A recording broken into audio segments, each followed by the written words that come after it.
Hello and welcome everyone. I hope everyone can hear me well. My name is Hanna Reuter. I work for the GIZ support project for the implementation of the Paris Agreement, and I will be the moderator for this webinar with the title Transparency as the Link Between NDC Stocktaking and Reaching the Goal of the Paris Agreement. This webinar is part of a webinar series that functions as a follow-up to a conference on NDC implementation that was held in May this year, but I will provide more information on that later on. Before we start with the actual content of the webinar, I would like to introduce to you Kirsten Orscheluk, who is an advisor in the German Environmental Ministry, and she would like to give you some welcoming remarks. So Kirsten, please go ahead. Thank you very much, Hannah. It's my pleasure to speak to you at this Today webinar with Champions for Climate Action and be part of this group for dedicated colleagues. Let me briefly give you an overview about what we as a BMUB, as the German Federal Ministry for the Environment, are hoping to achieve with the ICI NDC cluster, and we are very, very happy that we could support this fabulous NDC conference in May this year. Looking at the short period of time between the success of COP21 and the entry into force of the Paris Agreement, it is by no means an exaggeration to say that we are currently witnessing unprecedented momentum in the international climate action. We need to keep this momentum and even increase our shared efforts. In order to reach our global climate goal and simultaneously develop sustainable solutions to increase the resilience of the poorest, we need powerful alliances. And we already moved forward in history to establish powerful partnerships. First of all, I would like to mention with the government of South Africa and Korea, Germany founded the formerly known International Partnership on Mitigation and MRV in 2010 and the first Petersburg Climate Dialogue. It was a pleasure for us to move or transform this partnership into the post-Paris Agreement world, and it's now quite well known as a Partnership on Transparency in the Paris Agreement, shortly known as PATPA. Next to this, we also have the NDC Partnership, launched last year at the COP in Marrakesh. And now we have therefore also the NDC Support Cluster under the Germany's International Climate Initiative, ICI, emerged in the run-up of the Paris Climate Conference in 2015.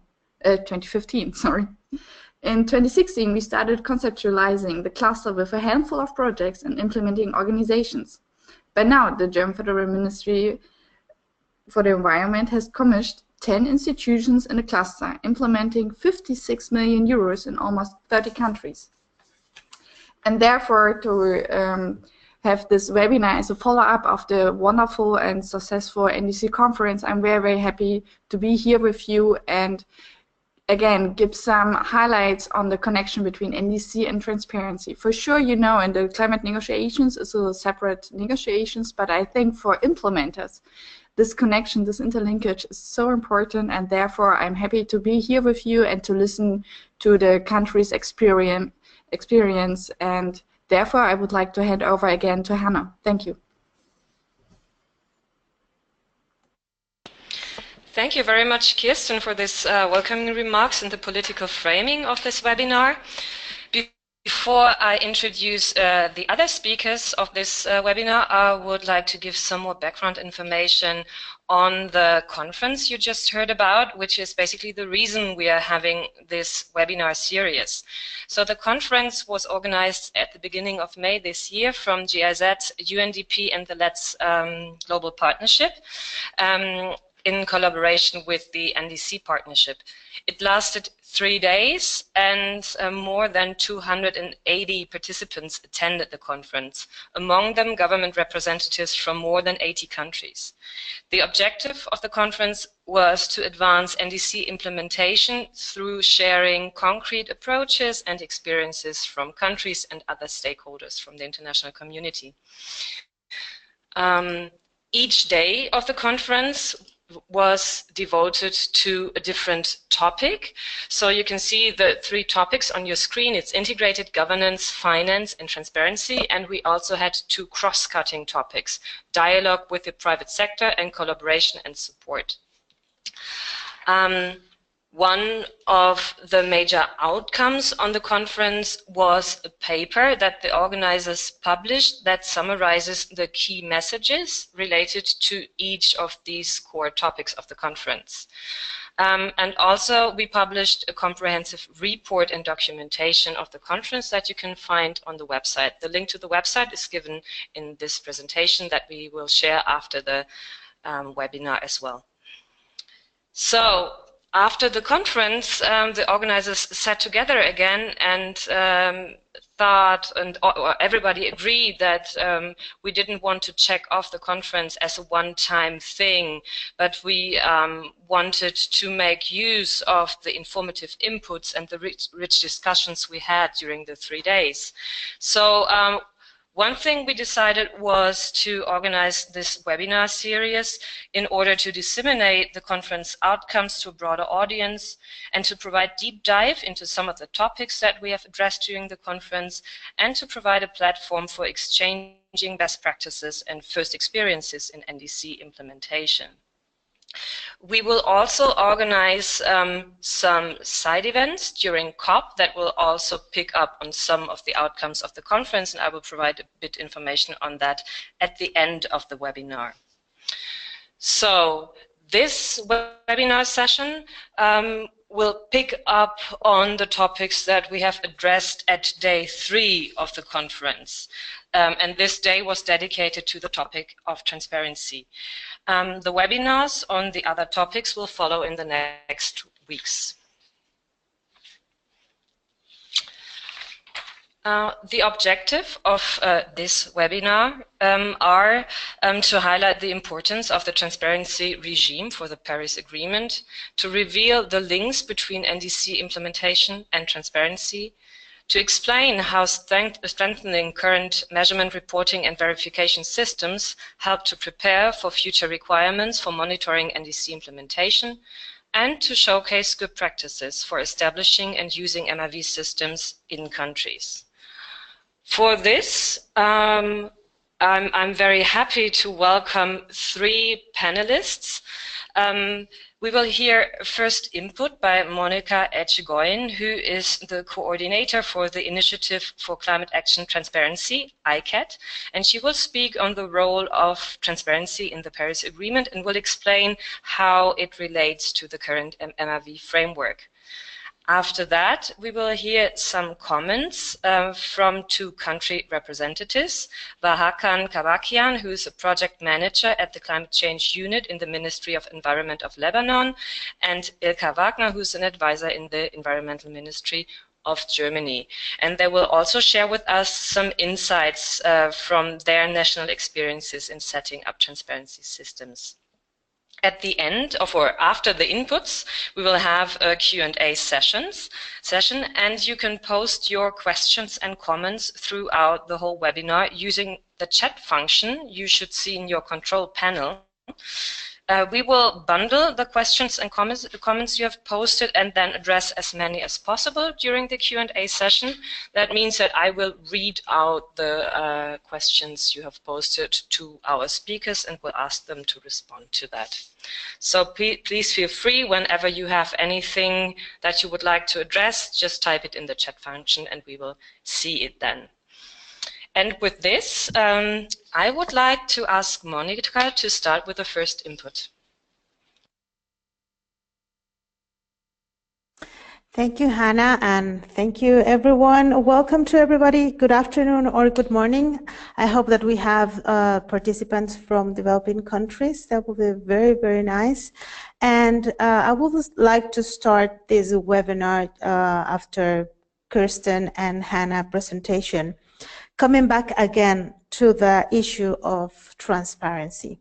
So as Hannah mentioned, we have at the NDC conference in Berlin in April, we have this transparency session regarding transparency. And now I just want to bring you again to the item of transparency. I am trying to make the other slide, but I'm having some problems with control. Monica, I will do it. Just say click. Okay.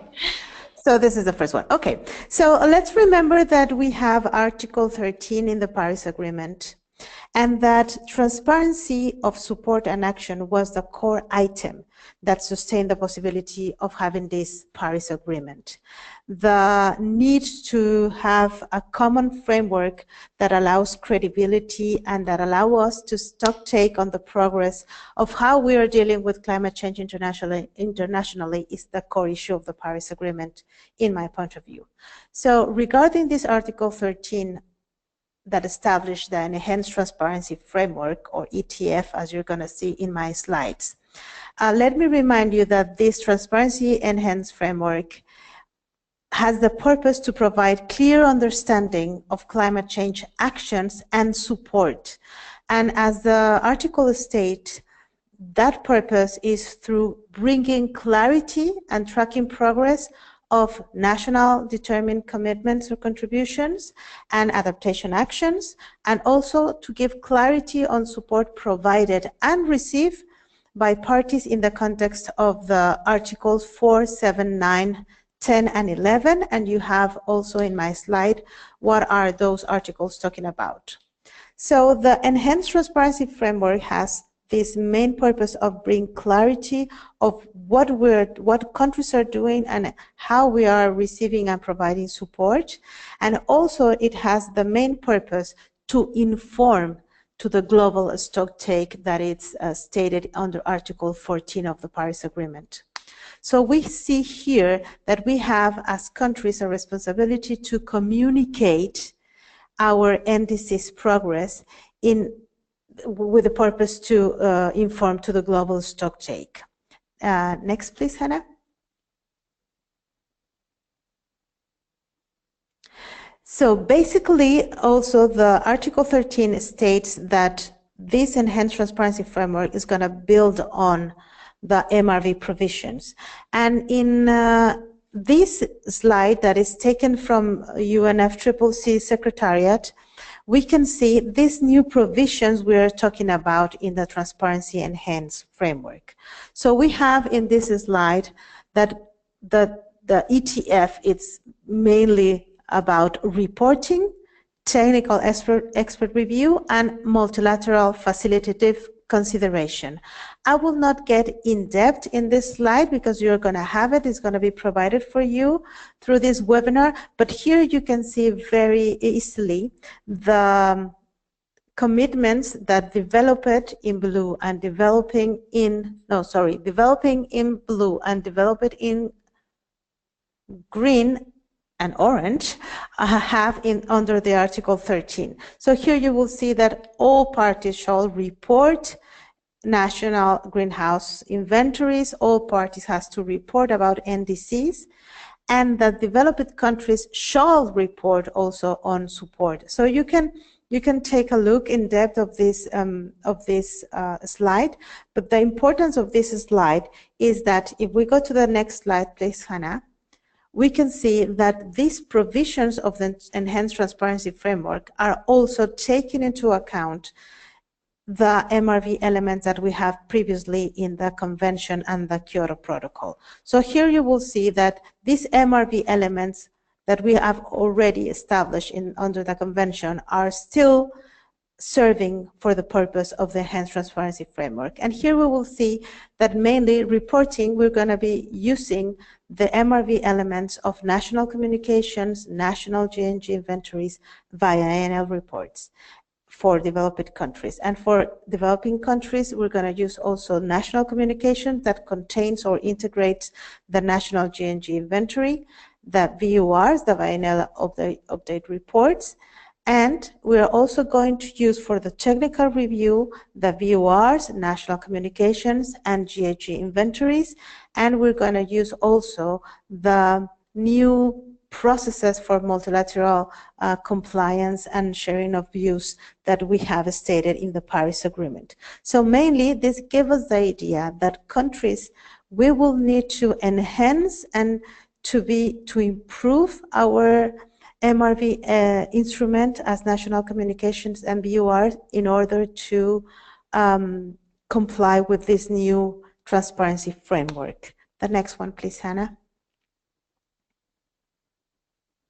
Finally, oh no, sorry.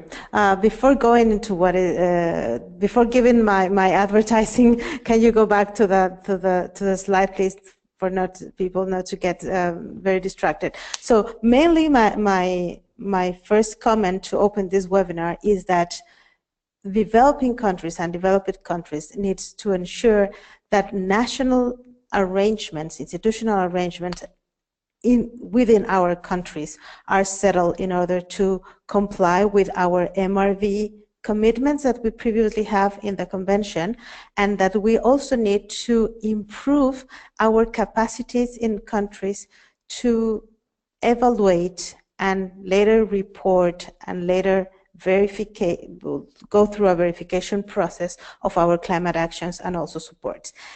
This is only an introduction, it's an overview, because we know that each of the elements that we're talking about, the transparency enhanced framework, needs to be dealt in depth, and that there is a lot of challenges for developing countries to to improve their institutional arrangements and to create capacities. And I'm sure that Bahakan from Lebanon and Ilke from Germany will give us some examples of the challenges and the lesson learned in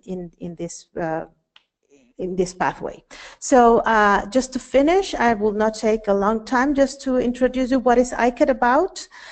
So ICAT is a trust fund from many donors. You have the donors there, that our aim is to provide you, the countries and the policymakers and policy decision makers in countries, with tools or guidance to improve that transparency and that effectiveness of mitigation actions and adaptation actions. And also we are doing some capacity building in countries. So I just leave you here the webpage of ICAT. If you have some time, we will be very glad that you go through our website and take a look about the guidance that we have been developing and that we are going to be sharing publicly. Since last month we have been doing that, and we're going to do it also in the COP. So thank you very much, and that's it for me, Hannah. Thank you. Thank you very much, Monica, for this informative introduction to the transparency framework. And before I hand over to our country representatives, I would like to point out that the participants during the NDC conference in May, said, or many participants emphasized that the transparency framework is actually the backbone of the Paris Agreement. So that is one of the key messages we got out of the conference. So I would be very interested to hear what you, the panelists, think about this metaphor, if you think that this is a fitting way to describe the role of the Paris Agreement, the role of the transparency framework within the Paris Agreement. So maybe this is a question you can pick up on in your next comments. So I would like to ask Vahakan to start with a short input on what he thinks the transparency framework is about, what its role is, and also to share some insights what experiences Lebanon has in setting up transparency frameworks. So Vahakan, the floor is yours. Thank you, Hannah. Good morning, good afternoon to all participants. Let me and thank you, Monica, for that introductory presentation. Trying to reflect on the transparency framework in the Paris Agreement. Obviously, it relatively explains itself.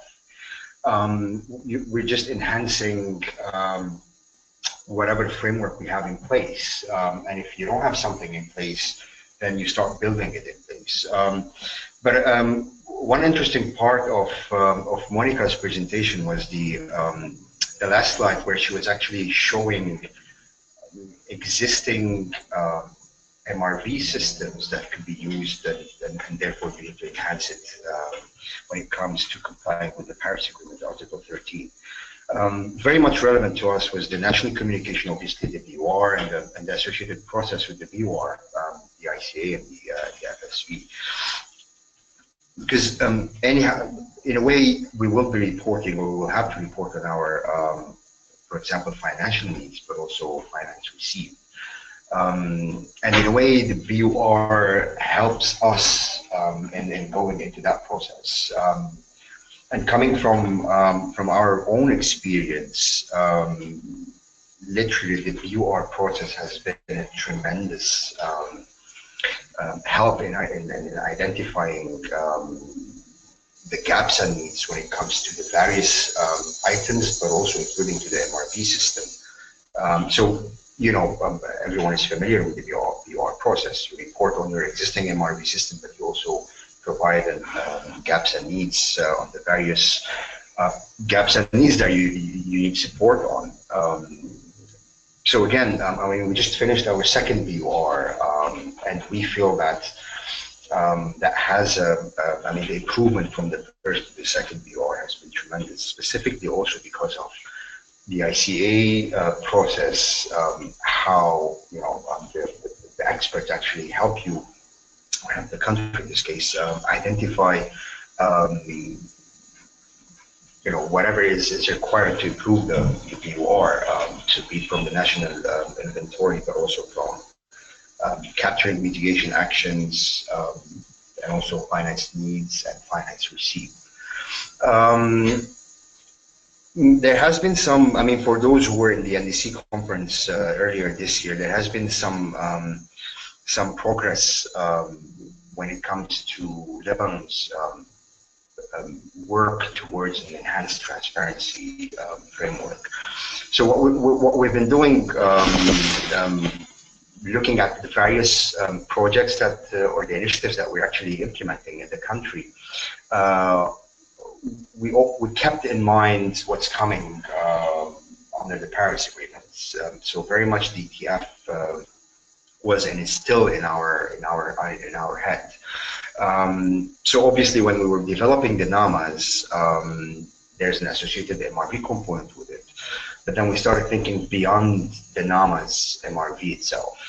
So we very much worked with the Minister of Finance in establishing a framework where we would have 80% of the GDP representative portfolio in the country reporting to the Minister of Finance based on their system. They have an online system for tax reporting. So associating with that number of, and it's a good 14,000 entries, representing 80% of the GDP, reporting on their activity data in a way, but also, if possible, they have taken any climate action. That's in its final stages. We just need to finalize the entries, the fields on the system, and it will be launched next year. So that's something that we initiated, keeping in mind what the ETF might actually bring in terms of having a better activity data when it comes to greenhouse gas inventory, but also in capturing various mitigation actions being implemented by the private sector. We had something similar with the Ministry of Industry. So what we try to do is basically build on existing flows in the country, so that we don't duplicate efforts and start from zero.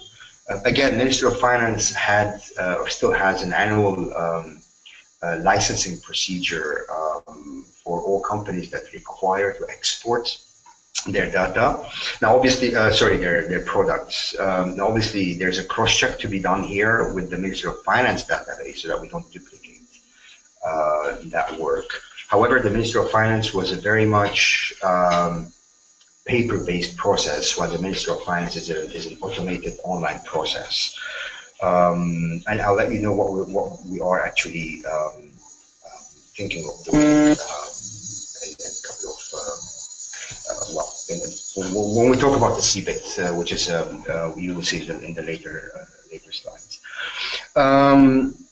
One more point before I move to the what we're doing with the Ministry of Energy. Again, with the Ministry of Finance, we are currently in the process, so probably in early January or February next year, we would have completed the plan on how to capture finance in this case. That is arriving. So grant, loan, but also from our governmental budgets, though this is not a requirement under Article 13, but it's very much beneficial for us to actually see how much local money is being spent on climate action. So again, we're devising this scheme on how to capture and where would be the entry points from the Minister of Finance part to capture finance in this case. So there's a central bank involved in this because they also have similar schemes. There's the Council for Development and Reconstruction. It's a sort of a planning ministry at the national level. So we're trying to map all these three major government institutions where finance flows are captured at a different level as opposed to the initial, the government budget. Now, Hannah, do I have control of the slides, or is it still with you? Oh, I do. Okay. I'm moving very. Yeah. I'll be moving very quickly on something that we developed with the Ministry of Energy, and this is supported by an EU project. We've developed, again, very much thinking of the NDC tracking and enhancing transparency. So the big picture is there, but the current stage where things are very much only with the Ministry of Energy and Water.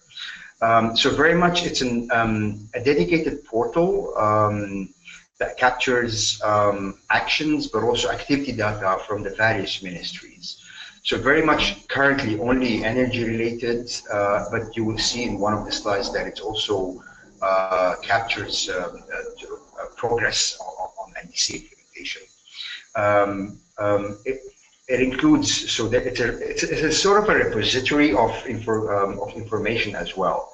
So it's not only Ministry of Energy in this case inputting activity data when it comes to electricity production from various sources, but also mitigation action that they have been implementing or will be implementing, but also policy documents, identifying the funding source if it's a project, but also if it's a government-funded activity, and so on and so forth. So very much a portal where anything that is related to the NDC is actually available to all partners in the country. Obviously, at this stage, it is only Ministry of Energy, but we're hoping that under the capacity building initiative for transparency, so JET-funded project, we would be able to expand and meanwhile connect all the remaining inputs into the system, or the initiatives that we're currently undertaking, be it with the Ministry of Finance, Ministry of Industry, the CDR, and so on and so forth. So we labeled it MISCA, Management and Information System for Climate Action. We have different categorization, so QA/QC is embedded in it as much as possible. So there's a person who can only do data entry, someone else needs to verify that, someone higher in terms of hierarchy needs to release that data. Confidentiality is embedded in it at all levels, so mitigation action, but also greenhouse gas emissions activity data.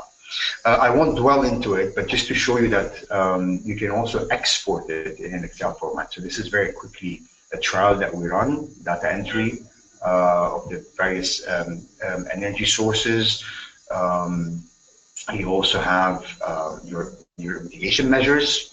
You enter them, you put the sources, for how long is the project, is it a project, is it already implemented, and so on and so forth.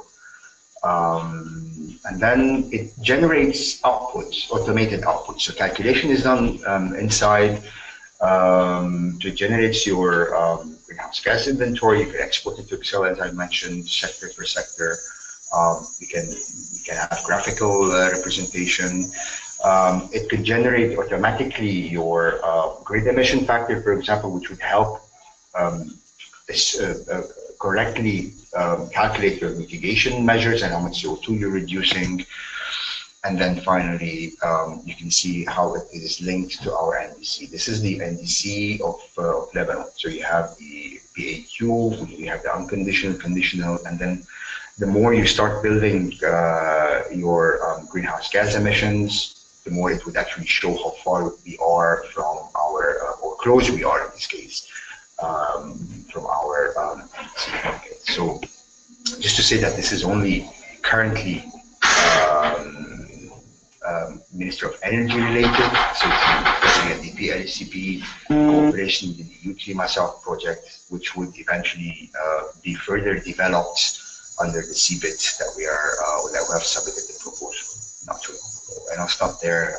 And if there are any questions, eventually I'll be happy to take up and give probably more explanations if need be. Thank you. Great, thank you very much for providing these insights on how Lebanon has been further developing its MRV system with the enhanced transparency system already in mind. I am sure that other countries are very interested in hearing more about what you have been setting up in the past month and years, so be prepared to receive emails after this webinar from people interested in this topic. But also Germany has a long-standing experience in setting up and maintaining transparency systems, and I would like to ask Ilka to share some of this experience with us. So Ilka, please go ahead. Yeah, thank you very much. Hello everybody from Berlin. Perhaps I can combine comments on what Monica has presented with some remarks about our own reporting from Germany. As you said, Hannah, we have a long experience with that, as we are officially an Annex I country, of course. And we began in the 1990s in setting up our national systems and arrangements for reporting on climate change. Looking at the enhanced transparency framework of the Paris Agreement, which is indeed also, from my point of view, the backbone of the whole Paris Agreement, and is also the backbone, the transparency and reporting system of the Climate Convention and also the Kyoto Protocol. And I will explain a little bit more later how that supported us as Germany in improving our national planning and policy planning regarding climate change. And coming back to the enhanced transparency framework, one conclusion I would draw from what Monica has presented, that it is of utmost importance for the future enhanced transparency framework that it's really a common framework for all countries, irrespective if they are Annex I or non-Annex I.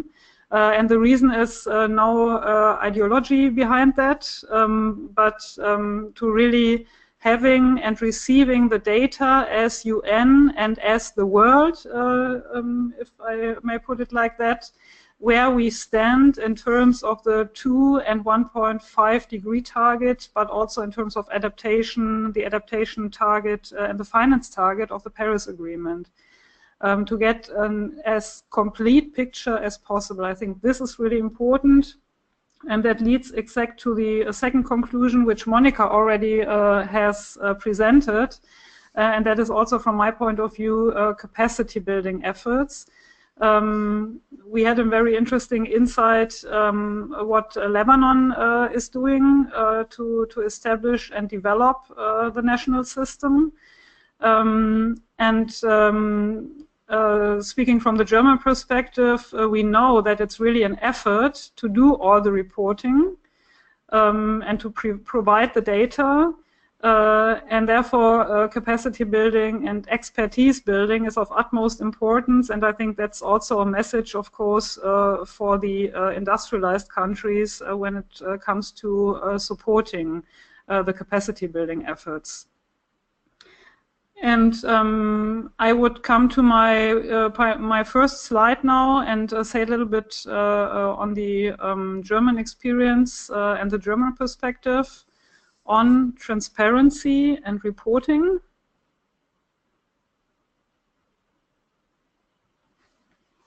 So Hanna hatte eigentlich gesagt, dass sie das dann, ja. Okay. Thank you. The first three bullets are more or less a confirmation why reporting and transparency is important. It's not done because it's just an obligation and you have to do it, but we have it because it serves a purpose. The one thing and the one experience we made in Germany is that only with comprehensive and continuous reporting we have the basis and we have the data to really assess where we stand with our climate change situation and the climate policy in Germany. One area of focus is, of course, if we are on track in meeting our targets, and the reports we have to provide for different levels, for the UN, for the EU, and on the national level for the national audience. They prove to be triggers for having discussions on where we stand with our climate policy. And without a reliable basis, we wouldn't have this, I think. Then the data we provide with the reports and the assessment of the progression that was important for preparing our, not our NDC, because Germany does not have an NDC, but we contribute to the EU NDC. And what we know from our reporting and what we have in terms of climate change data that contributed a lot to our contribution to the NDC. That was important, and also that formed a basis for our long-term strategy, the Climate Action Plan 2050, which we have presented last year at the COP in Marrakesh. We also used a lot of those data we collected for the reports for these efforts. And then, of course, the international side of things, we think that the reporting and the transparency tools, including those, of course, from the MRV system, the current MRV system, and the UNFCCC reporting system, that they contribute to the global assessment, as I said before, and they will play an important role regarding the cycles of the Paris Agreement, including the global stocktake. The other aspect I would like to mention here is, and that's something that Wakahan also touched upon, is the governance within Germany when it comes to climate reporting. And there the main feature is, I would say, that the environmental ministry I work for, supported very much by our federal agency for the environment, is really in charge of all main climate reports. And I think that proved to be very helpful to have that, so to say, in one hand. So most of the expertise is really in the environmental ministry and in the federal agency, and we have very experienced and able experts who are in the position to deal with the data and the reports, and other ministries and other agencies, they contribute with their data for our reporting. And on my next slide, I give some examples what kind of reports we prepare, and these are the main ones. So we have reports for the UNFCCC. We have those for the EU and those for on the national level for the national audience. You have the National Inventory Report, of course. This was the very, very start of everything since 1990. And we had a lot of lessons to learn. Colleagues tell me who were involved from the beginning. It was far from perfect, of course, I think this is also a lesson learned which can be drawn, I think, from this webinar, but I come to that at the end of my presentation. Then we have the national communication. We have seen that also in the presentation by Monica, and the biennial report. And then in the middle here, we have the so-called projections report. This is for the EU level, for the EU Commission. Every member state has to prepare that. And this report does not only look backwards, like the others, but forward. And we have projection scenarios here, including horizon up to 20 years.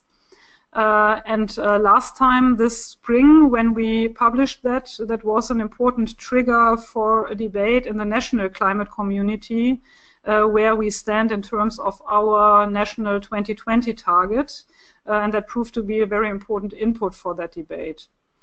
And then we have some national reports, and the most important ones are the monitoring report on the energy transition, the Energiewende, that's published yearly, but also a climate report on a climate program for 2020. And in the future, we plan to report yearly on our climate strategy, the Climate Action Plan 2050. So I think this tableau shows very well that we really have a lot of climate reports here in Germany.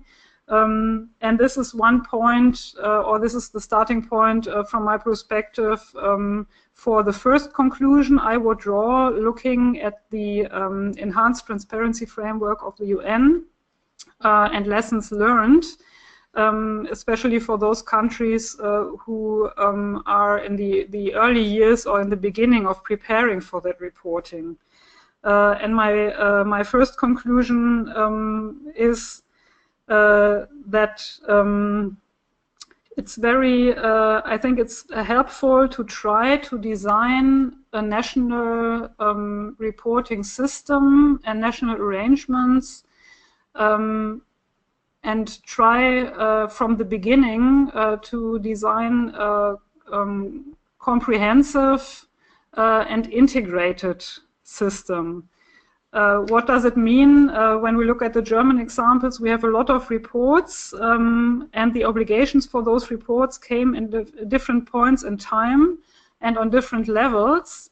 But now, looking back, I can see that we have some overlaps here, and the whole system should be streamlined, and we're working on that. But of course, it's always difficult, more difficult to try to streamline something you already have than doing that from the beginning. And I think this is also something which is important for us from the German and European perspective, looking at the enhanced transparency framework, which is, as we know, still under negotiation. So try to design a comprehensive and integrated system. That's my first conclusion. My second conclusion is the very same I already mentioned, that capacity building is key here. Looking at the situation in Germany as an industrialized country with comparably a lot of capacity, this is an effort, that's pretty clear. To prepare all the reports and data, it's an effort. You can't say that, that it's not. But at the same time, it's worth it, and it's necessary. But for doing that, you need the capacity you need to invest in this system to build up the expertise. And I think for many developing countries, it's a very important message that as we will have the decision on the enhanced transparency framework with the new rules, hopefully by the end of next year, we will definitely have a transitional phase that will enable countries to really prepare for implementing that enhanced transparency framework. And the third and last conclusion, lessons learned from my side, is that it's extremely helpful and necessary at the same time to explain what is the purpose of this system. So that it's not just, oh, that's an international or national obligation, we have to do it, full stop, but to explain why it is important and that it really does help us in designing and implementing our national policies, and of course that is also an important input for the international forum. I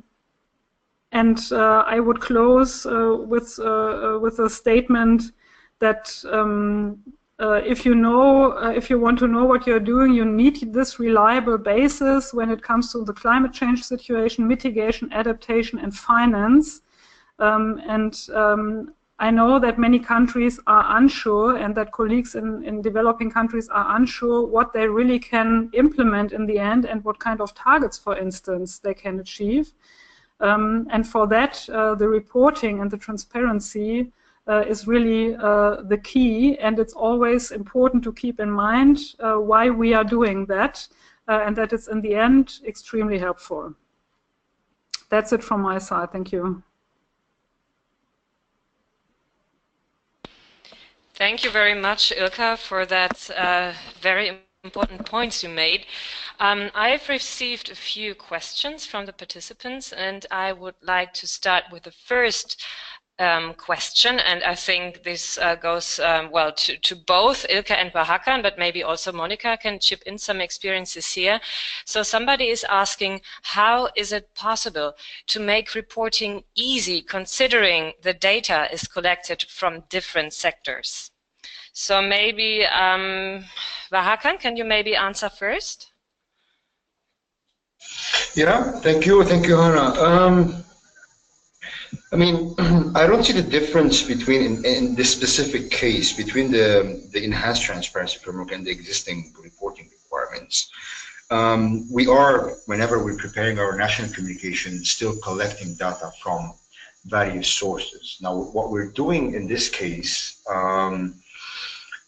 is try to make this much more automated and much more easy. I mean, in our case, we don't receive an annual report from, let's say, the Ministry of Energy, and giving us the information that we want. It's usually a request that goes from the ministry to the Ministry of Energy, in this case, Ministry of Environment, and then they send the information to the utilities. They collect the information, they send it back.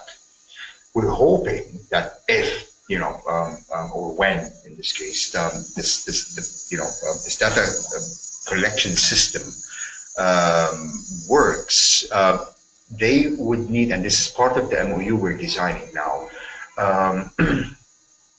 the utilities themselves would be inputting the data, and the Ministry of Energy themselves, they would be collecting and inputting the data, and we should be receiving that information on another automated but also predictable way. We're looking at making it based on cycles, but also based on terms, like by May next year, they should provide us the information of the year, of the previous year, and so on and so forth. So we're literally trying to make it easier than it is now, and much more part of their process, their work, as another line ministry in this case, or eventually the other ministries. I mean, just to make the point that we started with the Ministry of Energy because it is much more centralized information-wise compared to other ministries, specifically the electricity generation and the renewable actions.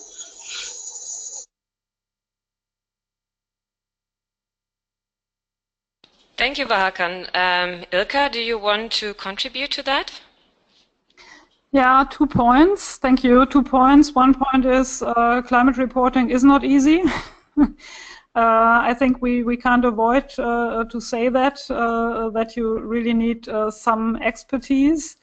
But the second point is that I also indeed think that it's helpful to have more streamlined and modern processes to capture the information within one government. And for instance, to have when you report to the UN, and that's something I hope colleagues will discuss in the context of the negotiations for the ETF, that you really use modern techniques. Like it would be helpful if we would have on the UNFCCC level easy accessible platforms where you really can fill in the data. There are some first steps in that direction, but the system is not very mature, I would say. And we deliver the national communication, for instance, like in times when we delivered one whole paper report. And the whole system is still set up like this, and it would be helpful if we could work with more modern devices and modern platforms to submit the information that would make life much easier.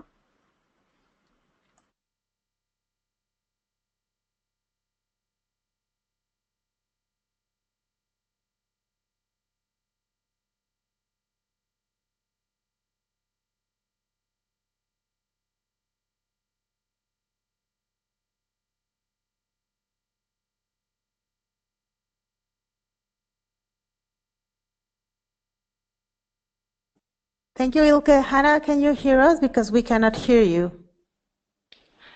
Oh, thank you very much, Monica, for pointing that out. Thanks. My mic was on mute, so sorry. I was just reading out another question, and this question was directed at Hakan. It's a question and a comment. So a participant writes, using existing systems and institutions for obtaining activity data and data on climate action instead of duplicating or reinventing the wheel sounds very convincing and effective. This was described as predominantly an MRV approach. I wonder what initial results you have on mainstreaming climate action through these platforms. So meaning, how much change can reporting itself trigger? How much of these entities are getting engaged with NDC goals? So yeah, in the end, how does transparency lead to more action? Hakan, can you comment on that? Yes, thank you, Hannah. I think this brings me back to one of the comments, if I'm not wrong, Ilka made on the national benefits of having such a system or a framework in place.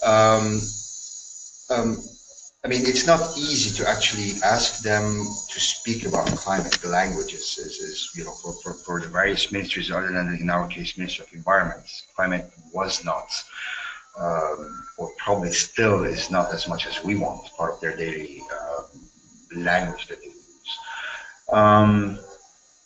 So literally transferring that role of providing that information on a platform where they could actually track the NDC.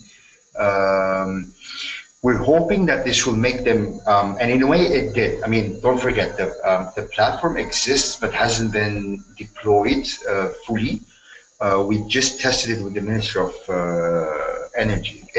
I mean, they started thinking about that language, but also making the link between whatever actions they're undertaking specifically in the electricity, so not renewable, so that's quite clear. Very much so when it goes to having more further efficiency in terms of electricity generation. So I didn't show in the slide, but what the platform also helps us generate is the grid emission factor of the electricity. So they would be able to actually follow, you know, the more they improve the generation, the more that we shift into natural gas, the more they would actually visualize that. And they were literally happy, to be honest, to see such functions embedded in the system, because now they started seeing their the benefit that they would be able to get whenever they start engaging into this. But again, this is the beginning, and we're hoping that with whenever the CBIT comes in, we would be able to make this a much bigger and much embedded in the entire understanding of the climate. Because what we're planning is, I'm a bit ashamed to say that we still haven't ratified the Paris Agreement. It's at the Parliament. It should be voted in the coming month or so. But then we want to use, whenever that becomes a national law, to use Article 13 and then start work by issuing operational decrees, or to operationalize that article, and and issue decrees to make this a nationally sort of binding process and embedding whatever we've been building up. So in a way, yes, at least I mean, currently they're engaged in the NDC, they're engaged in their NDC goals, and having them report continuously or on an annual basis how much closer they're getting to that goal, we think it would bring that change in their mindset, that they're also involved in this climate. It's not only a Ministry of Environment issue, it's only reporting. It's very much linked to the actions that are taking place on the ground. Thank you very much, Hakan. I think it's a very important point that you raise, because we also observe that emphasizing the national benefits that transparency systems bring is very important, among others, for increasing political willingness to contribute to those systems and also to engage other stakeholders. So that's a very important point. You also already mentioned CBIT, the Capacity Building Initiative for Transparency, and we actually have a question related to that I would like to address to Monica. So our participant asks how the CBIT is supporting developing countries for their MRV systems. Thank you, Hannah. Yes, of course. And I will start answering the question, but I also have a comment on this. CBIT is mandated by the COP21 decision. Countries there ask the convention to provide also an instrument, in this case an initiative, to allow capacity building of developing countries in order to get into that flexibility of the transparency Article 13 provision, but also to get into a common framework and to make able that countries are in the same, let's say, stage or layer of transparency provisions. So CBIT is mandated by the decision of the COP, and it's seated on the Global Environmental Fund, the GEF. And how it works, CBIT has let's say a fund of money, and developing countries submit their proposal to CBIT, and CBIT gives them the money to develop that proposal. And that proposal is about increasing capacity building in transparency. So that is the way CBIT is helping countries to enhance their capacity building. But also I want to tell you that there is not only CBIT the one that is doing that. Also through these kind of webinars, we are doing capacity building to countries, sharing lessons learned like the one of Lebanon, and all the experience that Germany has gained through their MRV system and all the reports that they have been doing. And ICAT is also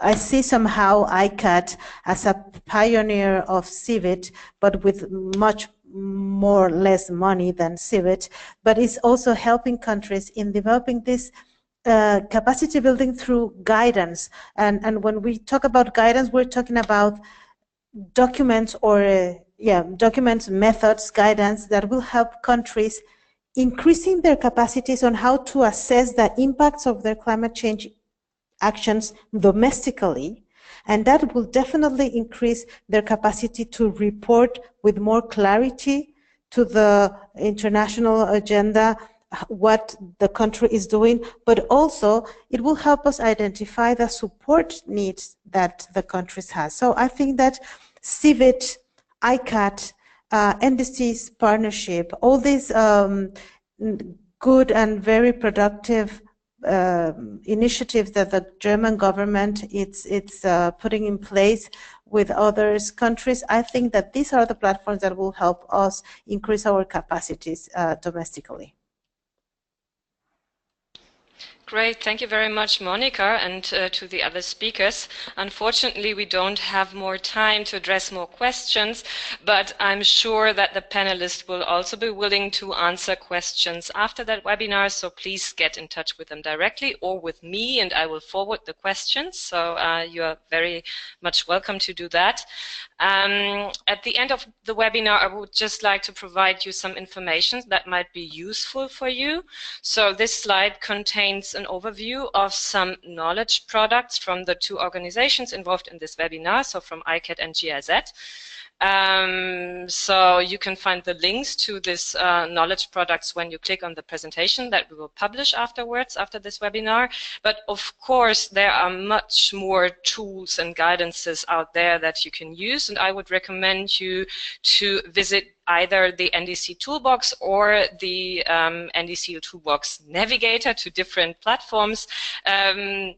That will help you to identify those knowledge products that are useful for you, not only related to transparency, but also related to other topics for NDC implementation. And also, like I said in the beginning of the webinar, the NDC cluster and also other partners like the Partnership on Transparency in the Paris Agreement that Kirsten spoke about are organizing transparency-related side events during the upcoming COP. So you can see 3 important side events on this slide, and I want to highlight especially one that will be also a direct follow-up on the conference I talked about, and this will take place on November 16th. But the other ones will be interesting as well, so please visit all of them if you are at COP. And there's also a link on that slide where you can see a more comprehensive overview of all transparency-related side events that we have identified and published on the website of the Transparency Partnership. So with this, I would like to close and thank all the speakers and the participants, of course. I hope that the information that we presented was useful to you and that you will join our next sessions of this webinar series. We will publish the presentation and the recording of this webinar on the website of the NDC cluster as soon as possible. So thank you very much for joining and have a good day or evening. Goodbye. Goodbye.